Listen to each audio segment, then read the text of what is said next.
Chances are that you already know about this requirement in your tech blog, but we're going to go look at the tech blog assignment anyway. Tech blog right there. Yeah, tech blog project prompt. And one of the requirements in the tech blog is to have a static banner at the top of your splash page. And let's see, I'm sure it says up here, incorporate your logo into a static banner for your splash page. Okay, so what we're going to do right now is create a banner. Yeah, and in fact, just to make sure that you are aware of what's expected in making a banner for your tech blog, I gave you an assignment that's all about create a banner for your tech blog using Adobe Express for 100 points. So there are a few requirements on it. When I'm talking about a banner that goes in your website, I'm thinking about a graphic that goes across the top of your website. This is an example that I made in the past. And so you want to have something that's easy to read, something that fits kind of the idea or the theme of the rest of your site. It doesn't give you more information than you need, and you're going to use it all over your site in multiple places. So here we go. We're going to go into Adobe Express. This is the version of that banner that I made in Adobe Express a little while ago. Actually, it was a different semester.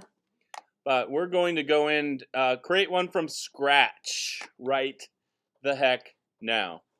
So I've seen, let's see, I believe I have the ability to go click and find a banner right here. But I've seen some kids who didn't have the ability to go click on banner. Yep. So I'm going to suggest, look, here's a bunch of website banner sizes. And I've used this one a lot, but I think a lot of these pixel dimensions are smaller than banners that people use anymore. So I looked up some really recent stuff.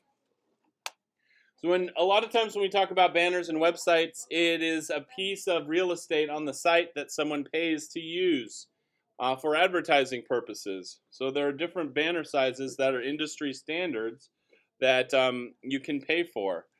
In the case of what we're doing on this, it's pretty much going to be something like this kind of banner, which is really owned by the proprietor of the website, and it's used as kind of like the top or the header of the site so that you know where you are and you have some branding. Anyway, here are a bunch of common sizes. I thought that I was going to make you have to use one of those, but these are smaller than generally what's available in Adobe Express. Because Adobe Express is more based on aspect ratio. That'd be like the ratio of the width of something versus the height of something. So you can go. Sometimes you can find some templates that are specifically banners. I don't see one right here.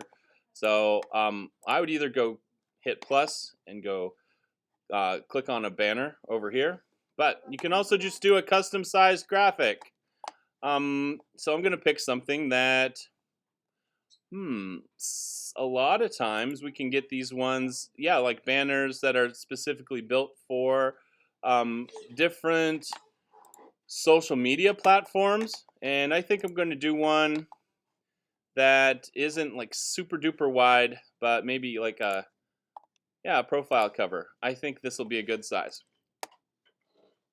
You might not use the exact one, but I also think it'd be a good idea to have something that's a wide banner versus a tall banner. We're going to start to create this from scratch.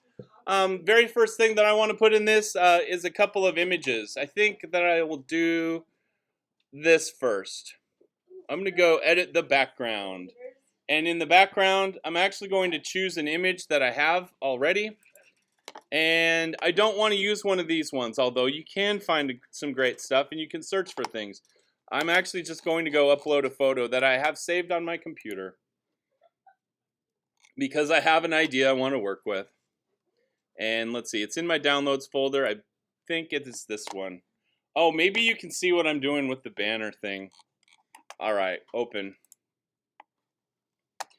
And I'm using this one right now as the background for this whole banner. And let's see.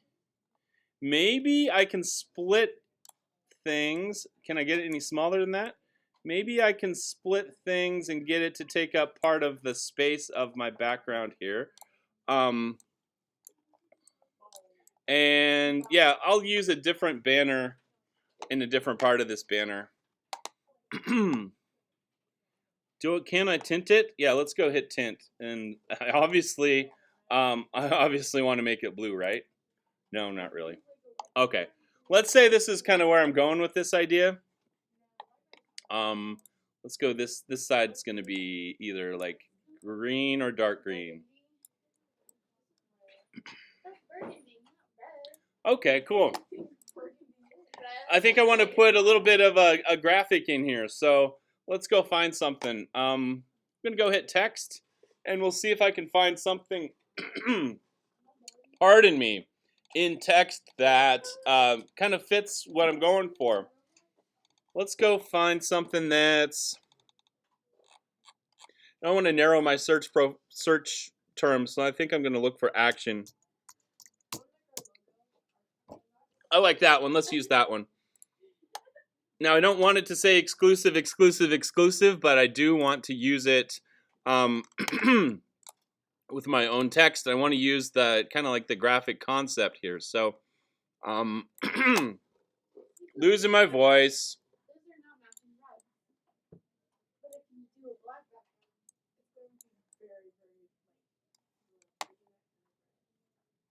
Where can I put this where it makes sense? I'm probably going to have to move... yeah, I'm probably going to have to move the Hulk around a little bit to make this make sense. Let's do that where I can just see a little bit of the side of his face, and I'll put something else over here that makes sense. So let's start to manipulate this one. Let's see. Build your... little bit too big, so we're going to go size it down. Not like that. What are you going to cry about? What happened to your phone? I got in trouble. Why? Because I talked back. To your mom? My dad. Well, Uh-huh. more listen to the point where he'll just yell at me. Oh. Click, click. Okay, there we go. Banner. B-A-N-N-E-R. And if you get the pun, you get the pun. If you don't get the pun... Let's see if I can space this out. So let's see if I can use that in the middle, and I can do something on this side. What's up? Reuse the restroom. All right. So I'm going to go place another thing in this. I think I can just go do it this way. Let's go straight over to my downloads folder. And I think I have another banner in here. Downloads. Yeah, look, this is my other banner. I'm just dropping this one directly in. And I'm going to use him. I'm going to use him on this side. And except I'm going to put him down in my layers a little bit. And we'll see how it starts to work. Okay. I just need to get the Hulk moved around sufficiently to make this happen. Maybe would be cool. So if I go edit this image and I hit remove background, let's see if I can do this. This is totally extra. I really just want to show you that you can get something like this done in a really small amount of time to get credit for the project. Let's see. I think I'm okay on this cutout right now. It did a good job. All right, I do want to make a little bigger so I'm not cutting myself off. And I'm getting really close on this one. So I got banner. I just need to get the Hulk moved around. Would I be okay with this at this point? Oh, maybe this is where it goes. All right, I might have to tweak this before I'm happy with it, but let's see what happens if I turn him down a little bit. A little more transparent. Maybe I'd be happy with this. Maybe I'm done with it. in order to put it in your website, you need to do this process. First of all, if it's called My Project, that's not great. So we're probably going to go rename it. I want to name this one Banner. And at this point, you're going to have to do this. If you want it to work in your website, you cannot put an Adobe Express project in there. You cannot insert the URL from your Adobe Express project. Same thing with turning it in on Google Classroom. You cannot just send me the URL of your Adobe Express project. You'll need to do some sort of an export. I'm going to try a PNG and start downloading it. On this computer, it shows where my downloads are right here. On your Chromebook, it might be different, but we're going to go show it in the Finder. And we just made one that's called Banner. And there it is. This one you could go place in the top banner in your Google Sites project. You could have it throughout your entire tech blog website. And I got it done in half a class period or less.